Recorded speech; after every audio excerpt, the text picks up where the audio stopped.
السلام عليكم البنات، كي دايرين؟ لاباس عليكم؟ كنتمنىكم تكونوا بخير وعلى خير ونلقاكم هاد الفيديو هذا في احسن الاحوال. المهم البنات، اليوم جيت نشارك معكم واحد الوصفه اللي غادي البنات تشكروني عليها. كانت الوصفه هذه بالنسبه للبنات اللي كيعانيوا من النحافه وبغاو يزيدوا في المناطق الانثويه شويه.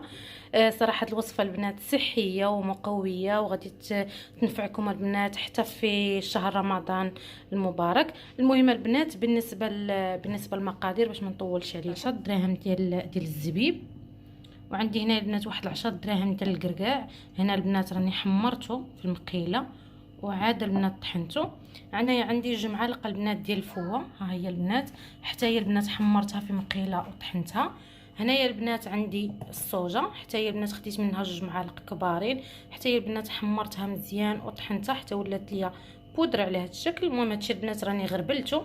وعندي هنايا البنات حبرشاد البنات، حتى هو نقيته وغسلته.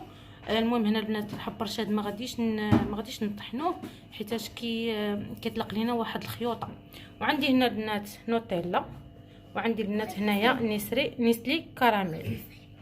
المهم البنات على بركه الله، كيف ما كتعرفوا البنات الكركاع هو مليء بالدهون الصحيه اللي كتفيد الجسم واللي كتحتوي على مضادات ديال الاكسده، وهو كيساعد البنات من الوقايه من الكثير من الامراض، وحتى المذاق ديالو البنات راه هو لذيذ بزاف. عندي هنايا الفوه اللي كتفتح البنات الشهيه وكتزيد من الوزن وكتخلصنا حتى من فقر الدم. عندي هنايا البنات الصوجه اللي هي كتحفز ليا الجسم ديالي اللي كينتج ليا على بروتين، وكيساعد البنات على فتح الشهيه وكيساعد على تنشيط الجهاز الهضمي، وحتى هي البنات راها مفيده بزاف بزاف. ديال الحبرشه هو كيحتوي على احماض دهنيه اللي بطبيعه الحال كيديو ليا في الزياده ديال الوزن، ومفيد البنات حتى للصحه ديالنا، ومفيد حتى للمراه الا كانت كترضع. كيحتوي على مجموعة من السكريات والبروتينات اللي كتعمل على زيادة في الوزن ومن فقر الدم ومن النحافة، وحتى الأعصاب كتهدئ ليا حتى الأعصاب، وكتقلل حتى من التوتر.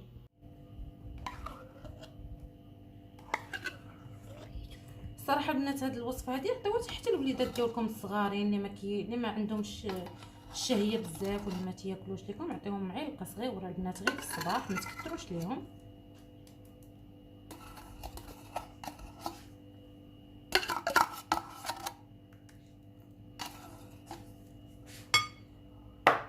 وهنا البنات عندي نوتيلا. تاخدوش البنات اي شوكولاط، ضروري البنات خذوا نوتيلا حيت كيكون فيها البنات مذاق زوين احسن من هذيك اللي كتكون مزوره.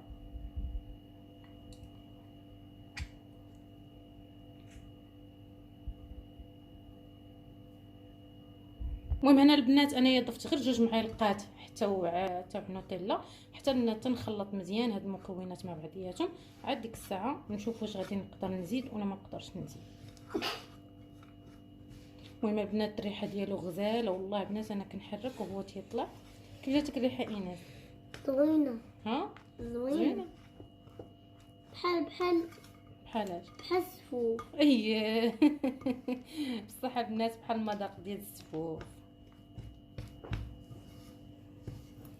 هما البنات انا غادي نخلط هاد المكونات بحال غادي نصايبو بحال السفوف، نسموه بحال ريحة غادي تشمي. بحال غادي نصايبو السفوف ياك نسمى الريحة فيه. هما البنات كاين اللي كيزيد فيها حتى التمر. المهم البنات هاد الوصفه هادي كانت عطاتها ليا واحد صاحبتي صحراويه البنات ومجرباها. نتوما عارفين البنات الصحراوي هكا باش تيغلاضوا، هكا باش كيكبروا المناطق الانثويه ديالهم.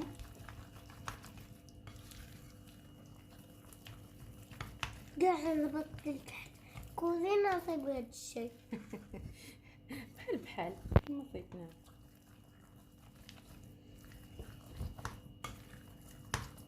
المهم صافي البنات، انا كنظن بان جوج معالق ديال الشكلاط كافي. المهم البنات صافي انا دابا ساليت التخليطه ديالي. المهم البنات كيجي على هذا الشكل هذا. قلت لي غسل وحلوة. وهنا البنات غادي نديروه البنات ضروري خصنا نديروه في اناء ديال الدجاج. المهم البنات انا غادي نديرو في هاد القطيعه تاع الدجاج. صراحه البنات كيعطي كميه كبيره.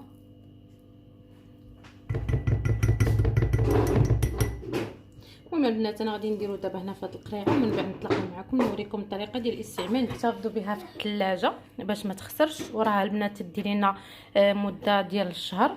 ونتمنى البنات هاد الوصفه هذه تجربوها. الصراحه راه فيها البنات واحد كتعطي نتيجه البنات لمده شهر ولا شهرين. خاصكم غير تتبعوها يوميا. تاخذوا معلقه هكا بحال هكا، معلقه في الصباح، نهز لكم شويه.